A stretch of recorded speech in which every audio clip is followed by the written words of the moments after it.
is Surprise Saturday. The reason that we're making a Surprise Saturday video is all the wonderful comments and messages, because I didn't make a video for a couple of days. So everybody's like, hey, what's going on? And in the middle of what's going on, it's, hey, so, we've been watching all these YouTubers. I don't want to get drug into this. Disclaimer, don't want to get drug into this. Hey, Dave, what do you think about this? That this YouTuber says that he's doing hundreds of thousands of dollars in sales. Or this one says he's doing millions of dollars in sales. And this one you can't get a clear idea if he's doing any sales. Well, here's the answer. This is just my answer, just my opinion. Okay, so we're going to start with the stack. That's a very small stack of what needs to be processed. This used to be, welcome to what was my dining room. This used to be my dining room. Right? So this, I'll turn the light on, make it a little easier for everybody. Now I've done some house videos before, so everybody's seen my house. Same house. I didn't rent it or borrow it. So we're going to stop that now. Thanks. So I love these guys right here. I don't know how many's right there, but it's a bunch. And there's a box. Right there. See? Box. And look at this. I don't even know what kind of organization is that. I don't even know. Okay, so stacks. So processing, cleaning, prepping, numbering. Numbering is very important, right? Okay, so we alphabetize, right there, see, alphabetize A, B, C, D, E for the shelves. That's so you know how the shelves are, right? And then they're numbered. Because otherwise, I don't know. I had somebody tell me that they don't think that's 6,000 games. Amazon thinks that's 6,000 games. Okay, so, oh look, see behind me, I actually turned on the lights, backdrops, racking to take pictures. I've showed this before. We actually have some holes in here now. All the jeans are alphabetized and numbered. And then we use painter's tape. Is it pretty? Because it'll pull right off and you can number it and you can reuse your numbers. We had lots of jean sales. We have some holes in the racks. I know it's wonderful. We have a little workstation. We have some workstation, grandfather clock who's chiming, a couple of mannequin dummies. Right? So a few of the ways that we do things, but the point of this was, as I've done these videos only a very few times, I wanted to cover some of the finer points of their, I don't know if we can see that. So there's, I don't know if I can focus, get that focused or not. Number 55. So there's 55 pieces on that rack. So let's come in. We got it. That's a little close. Get back out there. Once it gets processed, everything gets numbered, and then the numbers go in the listings on eBay to make it easy to find, and then the carts are numbered, so we know how many carts we have of clothes. Well, not some of the carts have way more than 55. That was one that was just done, and I actually helped do it. I don't enjoy helping do this anymore, so I'm way past that point, but I'm being forced to help. We have 2 employees that are coming to the house now. Yes, it's very exciting. And it's never ending. Oh! We're going to land. I'm going to adjust the camera a little bit. Hang on. Okay. We have 2 employees that come to the house. The house isn't the house anymore. This is the warehouse house. I want my house back. So, people say, at what point do you make the jump? When you have no house left. There's no scientific calculation formula for this, but there's a point where when you've achieved 20+ thousand in sales, now this is the kind of inventory, this is the answer to the question. How much inventory does it take to get to 20 plus 1,000 in sales. Okay, so now I'll walk you guys back down here again, and we're going to look at this again closely. We could rewind the video to understand how much inventory it actually takes to get to 20,000 in sales. I've shown this hallway before. Oh, walked into a rack. Right. Okay. So, how much inventory it takes to get to 20,000 in sales? Right. So, based on this, we're going to do 240,000 plus. Okay. So we have 2 employees that we're paying $10 an hour each.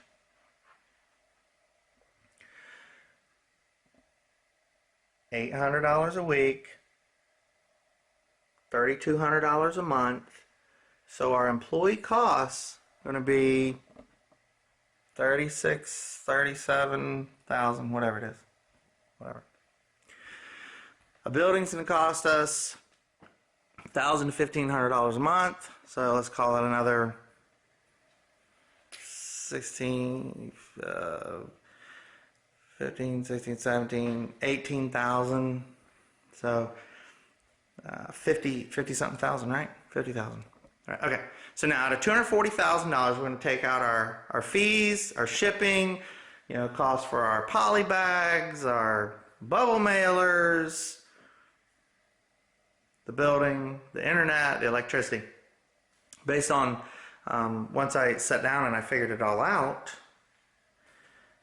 I think after everything, my wife's going to make, let's say, fix the camera. Let's say $50,000. Well, we're going to do 240, right? We got 50,000, let's call it 60,000 in employees. We're going to have to hire another employee. So we're going to have 3 employees. We actually need 4 employees. So with 4 employees, now we're talking about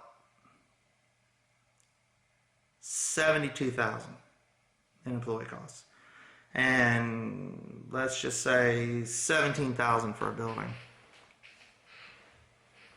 That's a lot of money. So we're going to call it, let's just say the building's a little bit more than $1,500 a month. So I'm just, for my own math's sake here, let's say $90,000 in employee costs. But now, we're doing 20,000 now with 2 employees. So when we bring on 2 more employees, our numbers are going to, let's say maybe go up $100,000. It's not going to double. So let's say we get to a solid 340. And 100,000, 90,000 of that is going to take care of employee costs in the building. Well, 12% fees and shipping, right? So out of 340, you're talking about, let's say 40 grand. I'm just rounding it up. So now we've got 40 and 90. Not bad, right? Yeah, it's pretty good. 130,000. 130,000.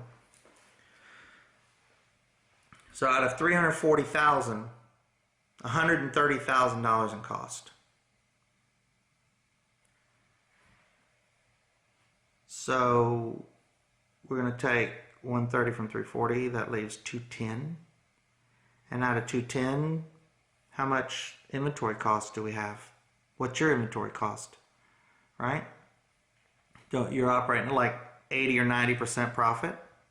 You buy something for $2 and try to sell it for what, $12 or something? I mean, I don't know, exponentially. In our case, we're spending $4 on a shirt that we sell for $15. So the goal is we're trying to make at least $10. In that case, I think we're actually making 8 because we got whatever, $288 in shipping, but we've already calculated the shipping. So let's just say that the math is the math, and I think out of 210,000, we're going to make $150,000. Seems reasonable. Even if it's not 150, say 140, 130, $100,000. this is how much inventory it takes to get to that number. Now we're going to double this inventory to get to that 340 to 400,000. Okay? The goal is to try to get to 500,000, 500,000 plus a year in sales, and then everything comes in, let's say they're milestones, or humps, they're speed bumps. You got to go from doing this number to that number, and exponentially each of those numbers requires additional labor. It takes more labor because then we have to have a dedicated customer service person, we've got to have dedicated inventory person, we've got to have dedicated listing people, processing, right? And then you get to that next step and the next step, and you keep adding on employees, and at some point your sourcing goes from Salvation Army and Goodwill and thrift stores and pawn shops to much larger scale. This is kind of a overall example. So for everybody that wanted to know how much inventory it takes so you don't feel a dip in sales, because over the last 2 days I've been on Facebook groups and I've watched other YouTubers. Sales are down, sales are down, sales are down. Our sales aren't down. This is the amount of inventory it takes. One offsets the other. Diversification of the inventory, the types of products, in the diversification of products, the quality products. You know, it's not about, you know, we have a lot of jeans, but we have everything from $15 jeans to $50 jeans. So when people aren't buying $50 jeans, they're buying $15 jeans, and you know, we might be selling bathing suits and shorts and t-shirts, and then we're selling formal jackets and long sleeve button downs, collared, polos, everything. So again, the question was how much inventory it takes. That was the purpose of this video.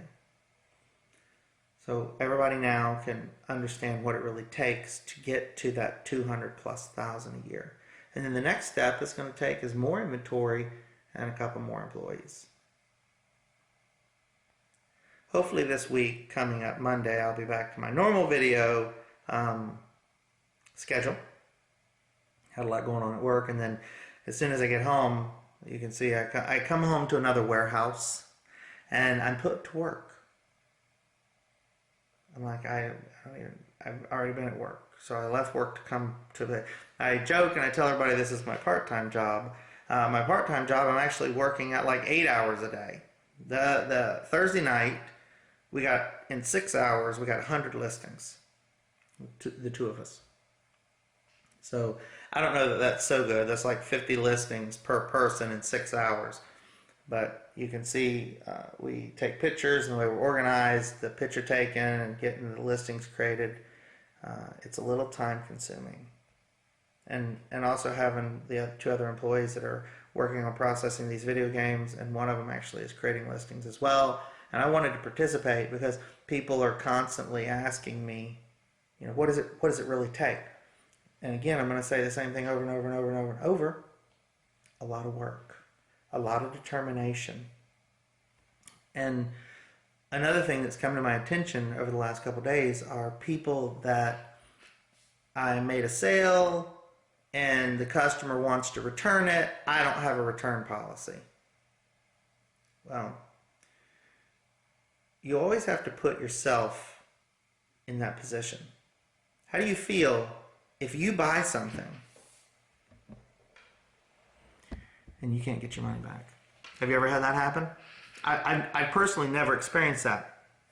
If I go to any store and I buy something and I don't want it, I don't like it, I decide I don't need it, it's not what I thought it was, I can return it.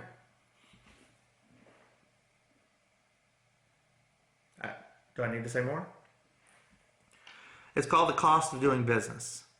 You want to resell. You bought an item that you think is going to sell, and then somebody purchases it from you and they decide that they don't like it. Well, dang it. The item is not new anymore. They get it, they've ripped the tags off of it, they open it, they play the video game, they do whatever it is they're going to do to it. You're going to take it back, and now you're going to sell it as used. That is the cost of doing business. And it's the cost of doing good business.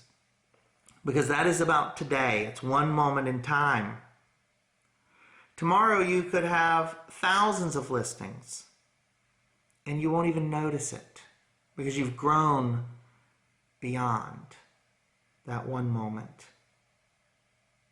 Because you've been doing good business, and your account is in good standing, and you've got really good positive feedback, and you've gotten yourself a couple of employees, and you have several thousand items listed. You're doing $20,000 a month. You won't even think twice. You won't even know it because one of your employees answered the email and just issued the refund and told the people to ship it back. I can't even tell you how many times I tell them not even to ship it back. $10 or $15 item, just keep it. I'd rather have a happy customer that never buys anything from me again, because at the end of the day, I don't ever want to go, man, I really screwed somebody. Because that's not how I do business. At the end of the day, I may not ever have a repeat customer. They buy that one item from me, but they're going to be happy. And that's it.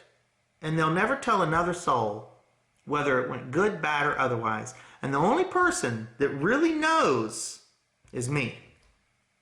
And I know that they kept their item and I gave them a refund.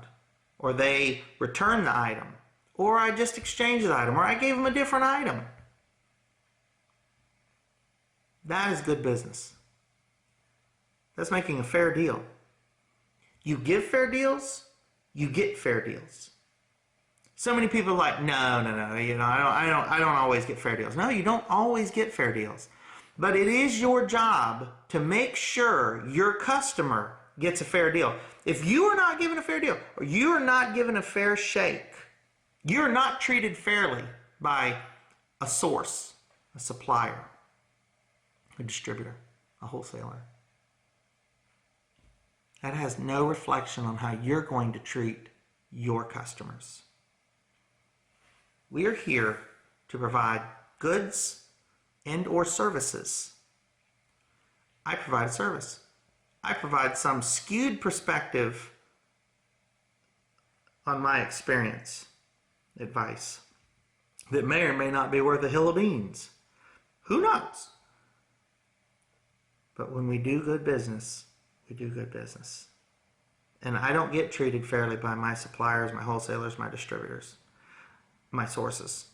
Most of the time I don't get treated fairly because, well, I want everything for $1 and they want fair value. And I understand they want fair value. And my customers want fair value for the item that I have provided. So make sure that you're selling a good quality item. You sell something to somebody and it's finicky, it's hokey, maybe it's got you think the stain on the whatever isn't noticeable. That's the first thing they see. And then you take it personally. You have nobody to blame but yourself. So if you would have been fair from the beginning, you wouldn't feel that way now. So make sure when you list it, you put up for sale, you make a trade for it, whatever you're doing, it's on the up and up, and that you're not trying to deceive or hide anything. Because all that's going to happen is they're going to return that, and it just becomes a waste of time for you and for them. Maybe they'll continue being a good customer, and maybe they won't.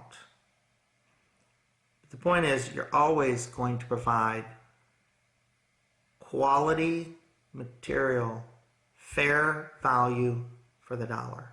That's what we're here for. There's no other way to do business. You go into a restaurant and you provide, you expect to be provided quality food for your dollar.